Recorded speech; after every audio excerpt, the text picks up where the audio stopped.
Hello guys, welcome back to my channel. അപ്പോൾ ഇന്ന് നമ്മളൊരു കാലിഗ്രഫിയാണ് ചെയ്യാൻ പോകുന്നത്. കാലിഗ്രഫി മീൻസ് ഇപ്പോൾ റമദാനൊക്കെ കഴിഞ്ഞ് ഇപ്പോൾ ഈദാണല്ലോ വരാൻ പോകുന്നത്.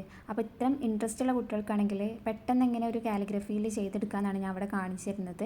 അപ്പോൾ വളരെ സിമ്പിളായിട്ട് നമ്മളെ കയ്യിൽ കലം ഒന്നും ഇല്ലെങ്കിലും അതിൻ്റെ ഒരു സയൻറ്റിഫിക് വശം എന്നല്ല ഞാൻ പറയണത്.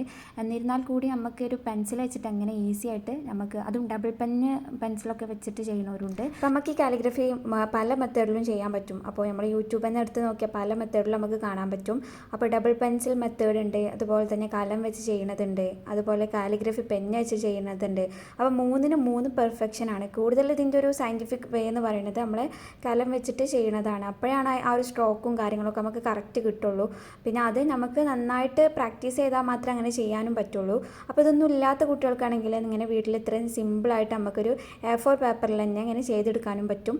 അപ്പോൾ അതാണ് ഞാൻ ഇവിടെ കാണിക്കാൻ പോകുന്നത്. ഫസ്റ്റ് ഓഫ് ഓൾ നമ്മളൊരു A4 പേപ്പർ എടുത്തിട്ട് നമുക്കൊരു റെഫറൻസ് പിക്ക് വേണം. അപ്പോൾ അത് ഗൂഗിളിൽ നിന്നോ എവിടെന്ന് വെച്ചാൽ എടുത്തിട്ട് റെഫറൻസ് പിക്ക് നന്നായിട്ട് ആദ്യം നന്നായിട്ട് നോക്കണം. എന്നിട്ട് ആ ഒരു പിക്കിന് അനുസരിച്ചുള്ള റേഷ്യോ ഒക്കെ കറക്റ്റ് ആവുന്ന സൈസിലുള്ള പേപ്പേഴ്സാണ് നമ്മൾ എടുക്കേണ്ടത്. നമുക്ക് ഏത് പേപ്പർ എടുക്കുക, ഒന്നും കൂടി കുറച്ച് കട്ടുള്ള പേപ്പേഴ്സ് ആകുമ്പോൾ അതൊന്നും കൂടി ഒരു പെർഫെക്ഷനും നല്ല ഭംഗിയൊക്കെ കിട്ടാൻ ചാൻസ് ഉണ്ട്. അതുപോലെ തന്നെ ചാർട്ട് പേപ്പർ വേണമെങ്കിൽ നമുക്ക് കട്ട് ചെയ്തെടുക്കാം, അല്ലെങ്കിൽ A4 ഇതങ്ങനെ ഒന്ന് ചെരിച്ച് വെച്ചിട്ട് നമുക്ക് അങ്ങനെ ചെയ്യാൻ പറ്റും. അപ്പോൾ നമ്മൾ ആ ഒരു റെഫറൻസ് പിക്കിൻ്റെ ബേസ് ചെയ്തിട്ടാവും നമ്മൾ ആ ഒരു പേപ്പർ എടുക്കേണ്ടത്. ഞാൻ ഇവിടെ ചെയ്യുന്നത് A4 പേപ്പറിലാണ്. A4 പേപ്പർ എടുത്തിട്ട് നമ്മൾ ഫസ്റ്റ് ആ ഒരു സെൻറ്ററിൽ ഒരു ലൈൻ ഇട്ട് കൊടുക്കണം. ആ ലൈൻ ഇതിൽ കാണാത്തതാണ്. അത് കഴിഞ്ഞ് ജസ്റ്റ് ഒരു ഹാൻഡ് റൈറ്റിംഗ് എന്ന രീതിയിൽ ജസ്റ്റ് ഒന്ന് എഴുതി കൊടുക്കുക. കാരണം ആ ഒരു പേപ്പറിൽ ഫുള്ളി ഇത് ഓക്കെ ആണോ, അല്ലെങ്കിൽ ഈ ഒരു ലെറ്റേഴ്സൊക്കെ ഇതിൽ അഡാപ്റ്റ് ചെയ്ത് പോവുമോ ഒക്കെ ഒന്ന് അറിയാൻ വേണ്ടി ജസ്റ്റ് ഒന്ന് എഴുതി വെക്കുക. എഴുതി വെച്ചതിന് ശേഷം നമ്മൾ ഡബിൾ ആയിട്ട് ഇങ്ങനെ എഴുതണ പോലെ ആ ഒരു സ്ട്രോക്ക് കൊടുക്കണ പോലെ പെൻസിൽ കൊണ്ട് തന്നെ നമുക്ക് ചെയ്യാൻ പറ്റും. അപ്പോൾ കുറച്ച് ക്ഷമയും അതുപോലെ തന്നെ നല്ല ടൈമൊക്കെ എടുത്തിട്ട് നമുക്കിത് ചെയ്യാൻ പറ്റുള്ളൂ. എന്നിട്ട് എക്സ്ട്രാ വരുന്ന ബാക്കിയുള്ളതൊക്കെ ഇങ്ങനെ മായ്ച്ച് കളഞ്ഞിട്ട് അപ്പോൾ ഡബിൾ സ്ട്രോക്ക് ആയിട്ടൊക്കെ ചെയ്ത് കഴിഞ്ഞതിന് ശേഷം നമ്മൾ ഇതിൻ്റെ ഉള്ളിൽ ഇങ്ങനെ ഫില്ല് ചെയ്യാനാണ്. അപ്പോൾ ഫില്ല് ചെയ്യുമ്പോൾ നമുക്ക് ഒന്നെങ്കിൽ ഇതുപോലെ കാലിഗ്രഫി പെന്ന് വെച്ചിട്ട് ഡയറക്റ്റ് ഫില്ല് ചെയ്യാൻ പറ്റും. ഇതിപ്പോൾ 0.1, 0.2, 0.3 ആ ഒരു റേഷ്യോയിലുള്ള പെന്നാണ് എൻ്റെ കയ്യിലുള്ളത്. അത് വെച്ചിട്ട് നമുക്ക് ഡയറക്റ്റ് ചെയ്താൽ, പക്ഷേ ഇത്ര വലിയ പേപ്പേഴ്സൊക്കെ എടുക്കുമ്പോൾ അത്ര ആ ഒരു വലിയ ലെറ്റേഴ്സ് നമുക്ക് ഈ ഒരു പെന്ന് വെച്ചിട്ട് ചെയ്യാൻ പറ്റില്ല. അപ്പോൾ അതുകൊണ്ട് ഞാൻ ഉള്ളിൽ ഫില്ല് ചെയ്ത് കൊടുക്കുകയാണ് ചെയ്യുന്നത്. അപ്പോൾ അതിൻ്റെ ഉള്ളൊക്കെ ഇങ്ങനെ ഇതുപോലെ തന്നെ ഫില്ല് ചെയ്ത് കൊടുക്കുക.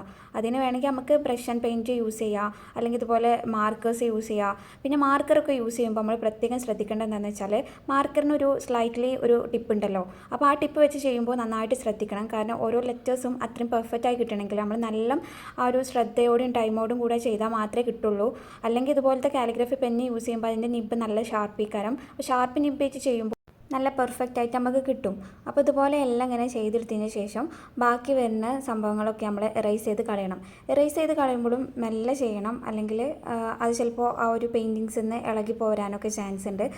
അപ്പോൾ ഇത് ചുരുക്കി പറയുകയാണെങ്കിൽ ഇതിനിപ്പോൾ നല്ല ടൈമും അതുപോലെ തന്നെ നല്ല പേഷ്യൻസും ആവശ്യമാണ്. അപ്പോൾ ഇത് രണ്ടും ശ്രദ്ധിച്ചാൽ തന്നെ നമുക്ക് ഇതുപോലത്തെ പെർഫെക്റ്റ് ആയിട്ടുള്ള ഒരു കാലിഗ്രഫി ചെയ്തെടുക്കാൻ പറ്റും. അപ്പോൾ ഇത്രയൊക്കെ ഉള്ളൂ. Okay, by.